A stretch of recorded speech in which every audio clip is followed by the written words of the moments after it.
The Osuyus Coyotes remain on top of the KIJHL after another weekend of action where they went 500 in the road. The first night, Coyotes were like their name suggests, circling their prey and striking 4 times, while the hometown Dynamiters fizzled. There was nothing for them to cheer about. Colton Bragg got the first Coyote goal, the game winner, 2.5 minutes into the second period. He wasn't around, though, to celebrate a game end. He had picked up a 5-minute boarding penalty and a game misconduct at the end of the second period. Jackson, Damatis, Colin Bell, and Aaron Azevedo all popped insurance goals for the 4-0 win, and Lawrence Langan notched his second shutout of the season. Next night in Fernie saw the Coyotes gain a point as they lost 4-3 in overtime. Luke Grantassar with 2 goals and Jackson Damatis added the other. And Fernie tied the game at 3-3 early in the third period. They went to overtime. Game got a bit chippy. Joey Marcy had already been turfed for fighting. Trainer of the Coyotes was turfed with a game misconduct. Jackson Damatis was sitting for 10 in overtime due to head contact. And when Troy McLeese connected with one of the Fernie forwards in the second overtime period, referee Dwight Kirkhoven gave him a 2-minute hit to the head and a 10-minute misconduct. Now, what surprised many was that Josh McCullough was awarded a penalty shot and he made it count for a 4-3 overtime win. But now the rule states any penalty in a second overtime when the teams are 3 skaters each results in a penalty shot. That's the rule from Hockey Canada. So Sunday afternoon they continued, and it wasn't your Sunday afternoon cup of tea for Coyotes or their goaltenders. The Creston Valley Thundercats scored a goal on every 4 shots on net. The Coyotes outshot Creston Valley 48-31 but lost 8-4. Thundercats with 8 different goal scorers. Reiner Glimpel with 2 for the Coyotes. Now the Coyotes did get good news. They picked up 2 points on the Saturday, October 25th game, which they lost 5-0 in Kelowna. The league has ruled that Kelowna used an ineligible player in that game, and the game is forfeited to Osuyus. It's a 1-0 score. However, individual statistics will remain. Just 2 points come off Kelowna, and they're added to Osuyus. Kelowna did pick up points, though, on Halloween when Josh Kabelka scored a goal in the second period to die Sycamoose at 2-2. He then popped the winner for the Chiefs in the third period. Saturday, Kelowna beat North Okanagan 4-1, and on Sunday afternoon in Princeton, Chiefs and Posse traded goals in all 3 periods in a 3-3 tie. The 5-point weekend is a bit of compensation for the Chiefs after losing the 2 points. Paulson, Letard, and Cole Woodliff from the Summerland Steam each scoring and assisting on the others' goals as they beat the Princeton Posse 3-1 at home, but they lost their other home game to Revelstoke 3-2. All 5 goals scored in the second period. Kenny Backey, though, getting the winner with 16 seconds left in the period for the Grizzlies. Fernie hammered Golden 7-2 on Halloween.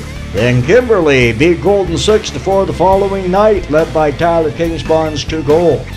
Creston Valley lost 3-2 in Castlegar, with Yanasuka scoring 3 minutes into overtime to get the win for the Rebels. Curtis Redding and Tanner Stoltz each had a pair as Spokane put it to the Columbia Valley Rockies 7-4 as they unleashed a 56-shot barrage on net. Keaton Gordon scored 2 goals to lead the Kamloops Storm to a 6-3 win over the Grand Forks Border Bruins, but it was the next night when Grand Forks played in 100 Mile House that gave us the most unusual game of the weekend. Listen to this. Hometown Wranglers opened up a 4-0 lead after 2 periods, helped by a 2-goal performance by Travis Roche. And then in the third period, on the road, Grand Forks scores 4 unanswered goals, with Lincoln Lane getting the tying goal with 35 seconds left in regulation time. Border Bruins' Michael Rand scored the winner 2 minutes into overtime.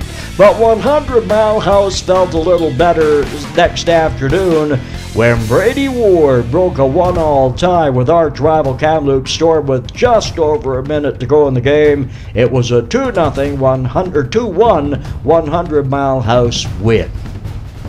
Aiden Geiger from the Nelson Leafs had the hat trick, and his third goal was really needed. It was the game winner in a close 4-3 win over the Columbia Valley Rockies.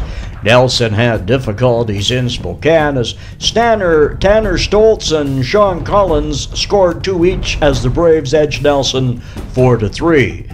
Beaver Valley's lone weekend game, a 7-2 rompage over Castlegar's Taylor Stafford and Chase Weegar each fired 2 goals. Sycamoose Eagles had a pair of wins, 4-3 over the Chase Heat. Cody Hodges scoring all Heat goals. It was not enough though, and the Eagles blanked North Okanagan 5-0 with goaltender Olivier Charret picking up his first KIJHL shutout. So the standings show Osuyu's first overall with 33 points, while Princeton is 22, Summerland 20, Kelowna 15, and North Okanagan 7 in the Okanagan Division. In the Doug Burke's division, Kamloops and Sycamoose, 24 points each. Revelstoke with 20, 100 Mile House at 18, and Chase 15. In the Eddie Mountain division, Fernie leads with 27, Kimberly nipping at their heels with 26. Golden with 20, Creston Valley at 18, and Columbia Valley with 9. And in the Neil Murdoch division, it's Delphin with 27, Spokane 25, Beaver Valley at Castlegar with 23, and Grand Forks down at 13. In the scoring race, Brian Lubin of Castlegar, 16 goals, 17 assists for 33 points. Max Newton of Grand Forks and Reiner Glimpel from Osoyoos with 31 each. Paulson Letard from Summerland has 30 points, while Tyler Klingsbaum from Kimberly, Ian Crystal of Kamloops, and Jonathan Lee from Kelowna have 28 points each. Goaltending shows Alex Kong of Summerland on top with a 2.22 goals against average. Jason Sandu from Kamloops at 2.35. Olivier Charret from Sycamoose at 2.38. Brett Souls from Nelson with 2.43. And Patrick Casper of Sycamoose rounds out the top 5 with 2.45 goals against average. Big games coming up. How about Friday night in Fernie? Kimberly is the opponents. Beaver Valley is Spokane, and Columbia Valley at Grand Forks. Both teams need to win that big time. Osoyoos holds Golden Saturday night, and the Chuck a Duck jackpot grabbing attention is now up at $1,250, and Nelson is in Spokane on Saturday. Hey, if you can't get out to the games, you don't need to be out of the action. Follow your team on the KIJHL pay-per-view. Check out the webcast section on the KIJHL website. For Kijhl Radio 106.5 in Osoyoos, the KIJHL and OsoyoosCoyotes.com, I'm Tom Shields. We'll see what shakes up next weekend in the KIJHL.